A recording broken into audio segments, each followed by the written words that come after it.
Welcome to Compromising Positions. I'm Leanne Potter, cyber anthropologist and head of security operations for a major retailer. And I'm Jeff Watkins, a cybersecurity enthusiast and CTO for a major tech consultancy. Together, we're the tech podcast that asks non-cybersecurity professionals what we in the industry can do to make their lives easier. And help make our organisations more prepared to face ever-changing human-centric cyber threats. In this episode, we're joined by Helena Hill, a seasoned UX strategist and consultant and an AI expert with a wealth of experience spanning diverse clients from pre-startups to global industry giants. Last week, Helena taught us how we in the cybersecurity team can effectively use the user experience team and its principles to improve our security controls and create a better journey. If you've not listened to that episode yet, please do check it out. And in this episode, we're asking Helena about her other expertise in AI and how the cybersecurity teams can use tools like ChatGPT to make our lives easier. Of course, we'll touch upon the cybersecurity concerns around AI, but mostly this will be a practical episode on how we can get the most out of these exciting tools. This episode concludes season 1, so stick around for the end of the episode so you can hear about our exciting announcement for next year. I'm so excited about next year. But now, we love this chat and we think you will do too. So sit back and enjoy our interview with Helena Hill for this episode, how to use ChatGPT and AI to level up your security function. Well, let's change gears a little bit now. So you're a ChatGPT specialist. Well, what does that mean? But also, what do you use ChatGPT for? Right. Okay. So a little bit about the background of how this kind of came about, because say, well, why UX and why ChatGPT? Well, it actually came to me, I suppose I was a bit late to the party, I'm going to be honest. I probably should have done what I did months and months ago. And it wasn't something that I started looking at more seriously until about summertime, sort of May, June time. And what I was particularly interested in is how we can use large language models such as ChatGPT, or Bard or Llama 2, whatever it is that is your thing, to enhance customer experiences. So I guess how I was brought into it is, well, how can we use it to create content which would enable us to answer customer queries quicker or better? And of course, what we tend to think about is chatbots and how chatbots can be used to answer and personalize, very importantly, because personalization is a huge part of user experience, but how could we personalize customer queries or the answers to customer queries? So that's what got me sort of starting thinking about ChatGPT or other large language models and their role in customer experience. And I've recently conducted a number of workshops, and I'm off actually to Leeds and Cheshire on the 4th and 5th of December to deliver 4 workshops down there, as I think it's part of Leeds Digital Festival, or at least it's on their website anyway.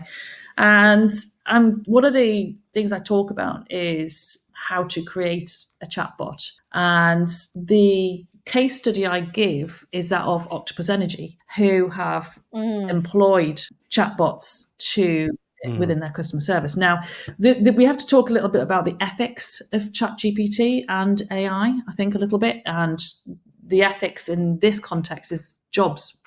What does it mean for jobs? Because one chatbot has replaced pretty much 250 people, which is not a good thing. Interestingly, however, the chatbot and the way it has conversed with customers and answered their queries successfully, they have been given a much better customer satisfaction score than humans have. So there are some great things about it in terms of creating organizational efficiencies and reducing costs. Of course, the bad side is that it is also replacing jobs. So I think there's a couple of things to think about there. So I kind of fell into it, to go back to what you were asking, in that way, is what the role of large language models were in terms of creating exceptional customer experiences. I then signed up to the Blockchain Council and I completed their ChatGPT expert course. And since then, it's all gone a little bit mad, I have to admit. I've definitely noticed. I think we reached out to you just before you were about to complete it, and then you completed it. Then all of a sudden, you were in my feed for ChatGPT and AI constantly. Yeah, it's gone a little bit crazy, and then I have to admit it's taken me a bit by surprise. But I guess the more I learn about it and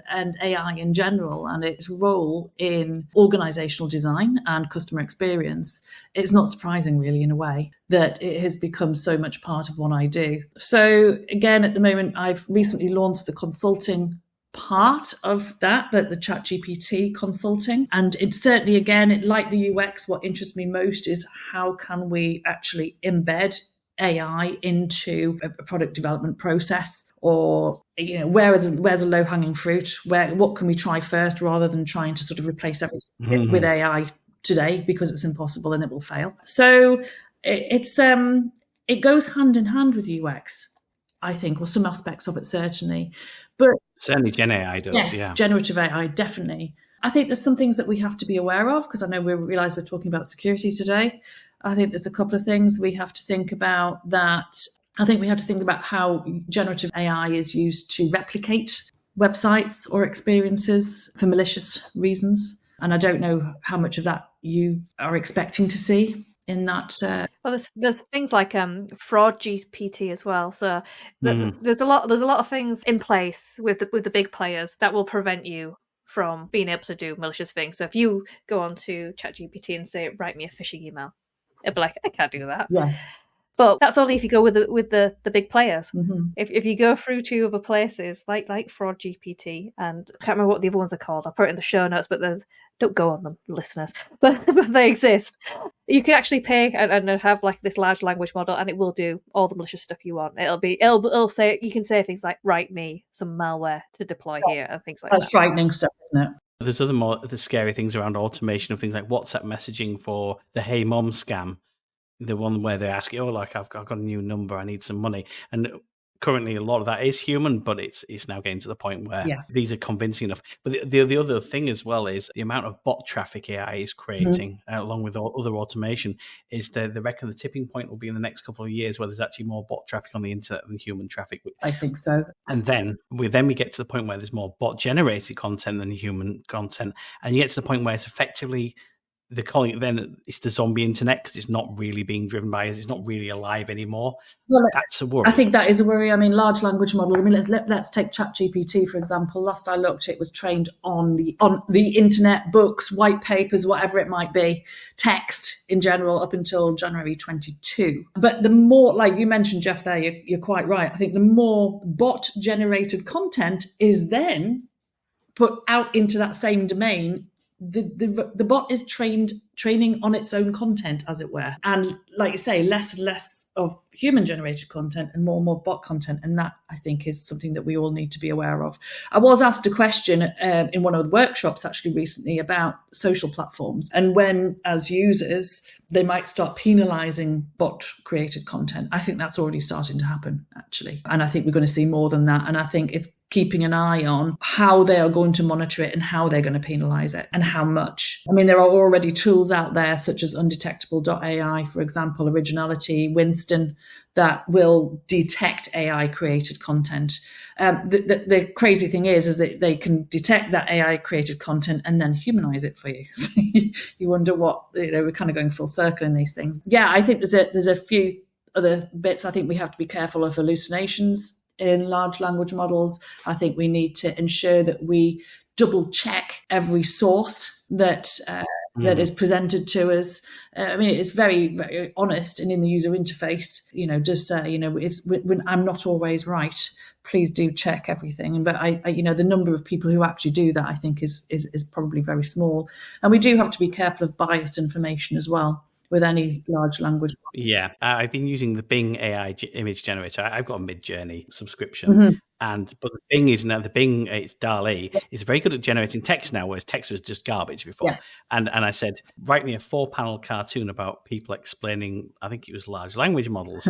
And it started taking LLMs. It just went, the next 2 speech bubbles were male, and then they said something else, and like, oh, it does actually put bias into its messages as well, into its images.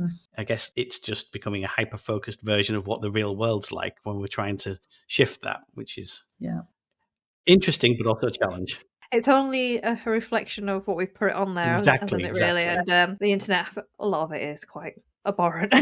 so of course it's only going to be reflected back as that. I think there's a couple of other things that we need to think about though in terms of using, let's use ChatGPT for example. From a user point of view, I have opted to share my data with the model. You can opt out of sharing your data with the model, but I think only after 30 days, but put me right if that's not quite right. I think that's the case. But the other things I think that we need to be aware of is ChatGPT 4, where we have the ability to be able to use plugins. ChatGPT-4. So, for example, PDF readers, diagram makers. We have plugins such as Wolfram, high sort of that can give you sort of much more in-depth finance and numeric data. Something to be aware of is that those plugins may not have the same security that ChatGPT-4, and I think a lot of people don't realize that, is that these plugins are developed by third parties and they may not have the security measures that OpenAI does in place. So I think that's something to be very aware of. And I think the same with chatbots too, is who's holding that data and what's been done with that data after you have engaged with that chatbot. So there's a couple, I think, security things there too. Of. I think if you're implementing it, when you're thinking about the user experiences, giving people some of that, again, back to the trust in the platform. This is a chatbot. You got to, I think, from an ethical point of view, you got to tell them this is a chatbot. It might not be right, and that also this is what we're going to do with your data, and it might be used for improving the service. It'll be nothing PII captured. We'll strip that out. Those kind of things to put trust in, because people are naturally there's like 50% of people is like, cool, I'm going to use this, and they just don't care. They'll paste their national insurance number. How often do we see that, Jeff? We very rarely see that. A chatbot appears in the bottom right hand side with no warning whatsoever, and certainly no information on what will be done with that data once you've signed out or you've finished your conversation with that bot, or even if it's a human.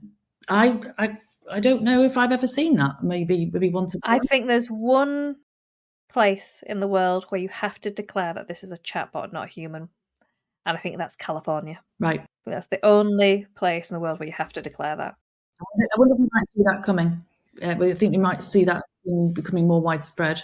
Especially with GDPR, the wording around it, I think they've even tightened this up about basically if this is a machine-driven decision, you have a right to know, and you also have a right to know how that decision was made, which is a massive problem with very complex systems, because sometimes they can't really explain. I think it's a really interesting separate conversational project you had there about chatbots and the experience of using a chatbot and the level of security. But also chatbots can be used for good. Yes. So if I'm thinking internally in an organization, many times we've said already in this conversation, a really under-resourced function, the security team.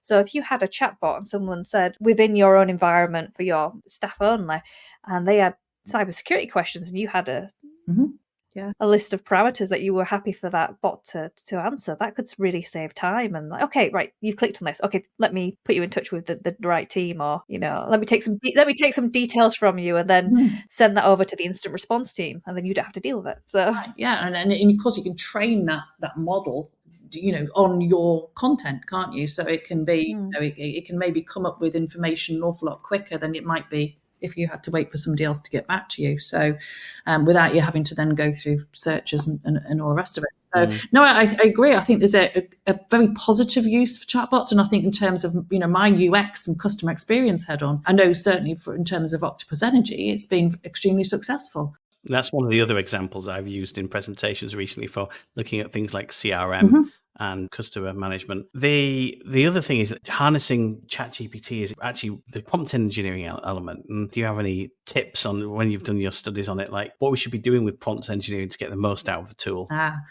So recently did some training on prompt engineering, or prompt designing, maybe I should call it, as a UXer. But there's, I think, how you ask ChatGPT or other large language models, there are others available out there, how you ask them for a piece of information or whatever it might be, or a question or a comparison it might be, for example, how you do that will really quite greatly affect the answer or the information that you get out of it. So asking a simple question, for example, yes, you might get an answer that is sufficient and does what you need it to do. But I found there are a number of, if you include a number of aspects to a prompt, you can often get a much better response from it. So, for example, giving ChatGPT a role. So you are an expert in cybersecurity, for example, or you are an experienced UX consultant. Giving it a role, I find it can be quite interesting, and you can certainly get a better response. But if you also include the task, so you are an expert in cybersecurity, write me an outline for a 10-slide presentation on two-factor authentication, for example. So you've got your role, you've got your task.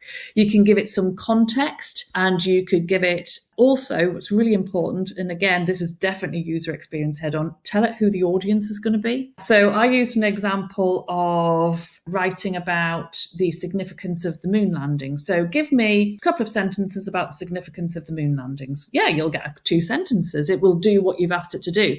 But if you say you are an expert in moon landings, I'd like you to write 2 sentences or a paragraph, let's say, about the significance of the moon landings. I would like you to lay it out in the following way. I'd like it to have an introduction, main content, and a conclusion, and then give it an exemplar, just like a 3-course meal. So you've got a task, you've got some context, you've got an exemplar, and then the audience is a group of 6-year-olds who have just completed a set of lessons on moon landings. Now, it's going to give you something very different, or a very different output if you ask for that, with everything else being the same other than that last sentence. The audience are a small group of seniors who have come along on a Thursday morning to hear from an expert about the significance of the moon landings. You get 2 very, very different results. So ensuring that you give it a role, giving it a task, give it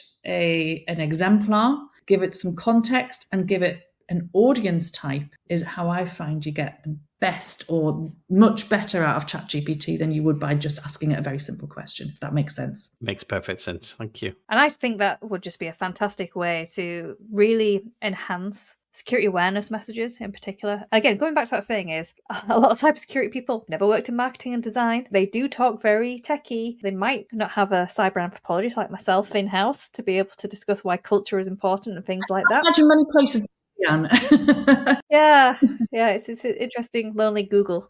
Using things, this is why we wanted to ask these questions about ChatGPT, because yes, there's some scary aspects to it, and I'm sure that a lot of cybersecurity people are really trying to get to grips with, like, what can we allow people to do? How can we allow people to use this safely? What limits our risk exposure to using this tool? There's no point stopping this tool, in my opinion, because people will go around it and, go to their own devices and do the same thing anyway. So how do you put safe guardrails? But also, don't forget, you can use it too, cybersecurity people. You could really utilize this tool and give you skills that you maybe can't afford to get in-house, or maybe would find difficult to source and get buy-in, and really understand how do you create more meaningful cybersecurity messages based on your audience. Yeah. You could literally say, I work in a large retail organization. I need to write a cybersecurity campaign for the people who work in the offices. I need to write a cybersecurity campaign to raise awareness for people who work on the shop floor. All these different audiences you could cater for, and you could have in very short space of time, when in a very time poor function, a whole campaign, really, in the space of a few hours. Yeah. And this comes down. You asked me some time ago now, about what do I use ChatGPT for, and that is exactly one of the ways in which I use it. I use it to create efficiencies. Now, I'm not the type of person who is going to ask ChatGPT to write me something and then just go publish it on the web. Not a chance. And I do not condone doing that at all. But, even if you took 80% of it and then inject that 20% of you, because let's face it, the people who hire me because I'm me, not because I'm a robot. ChatGPT doesn't have the experience that I do. It doesn't have the nuances. It doesn't understand, the culture inside organizations that you take all that time to understand. And so I think for me, it's been such a time saver. And that's really important to somebody who is extremely time poor. Just having that, can you give me the outline of, or could you suggest the outline of this?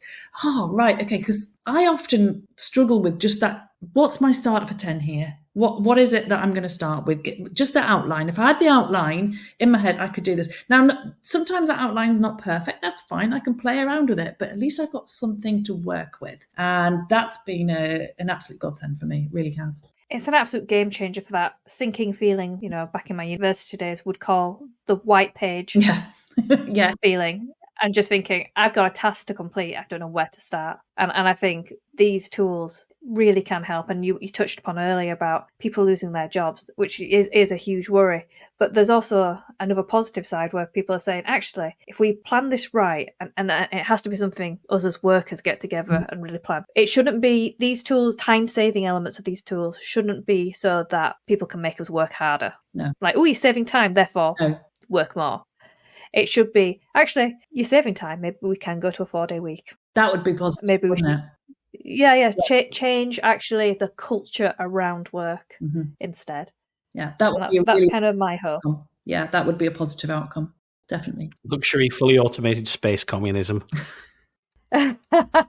Well, I've absolutely thoroughly enjoyed this chat. I'm sure our listeners have too. It's something that's very top of mind as well. Not just the ChatGPT stuff, but also we want to do a good job for our users. We know that it's painful. You know, we experience it too because we have to go through those journeys ourselves. But if we just had a little bit more understanding of where the boundaries were so we can make these things better, I think that would really benefit everyone in the long term. It would. And like I said, and I've said several times during this podcast, it's all down to the user. It's all down to that research. Go out there, ask the questions, test again.